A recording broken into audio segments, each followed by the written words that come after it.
Hello and welcome to Code Plus. This is the second part of our data types and modifiers in C++ tutorial. In this video, we are going to briefly talk about the derived data types. Let's start with the functions in C++. A function is a set of statements that takes inputs, do some specific computation, and produces outputs. The main idea is to put some repeatedly done task together and make a function so that instead of writing the same code again and again for different inputs, we can just call the function.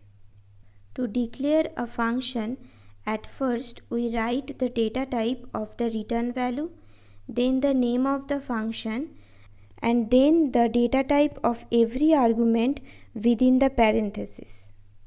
Here is where the function is being called, and this is the definition of the function. Now let's see what an array is. Mainly it is a collection of similar data elements stored at a contiguous memory locations. And elements can be accessed randomly using indices of the array. They can be used to store collection of primitive data types such as int, float, double, char, etc. This is the definition of an array, and this is what we use to read the data from the array and display it to the screen.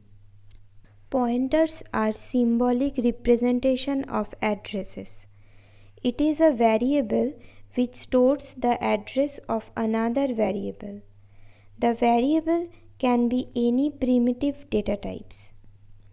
In 32-bit architecture, the size of a pointer is 2 bytes. This is the declaration of a pointer.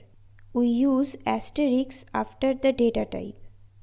And this is the initialization of the pointer.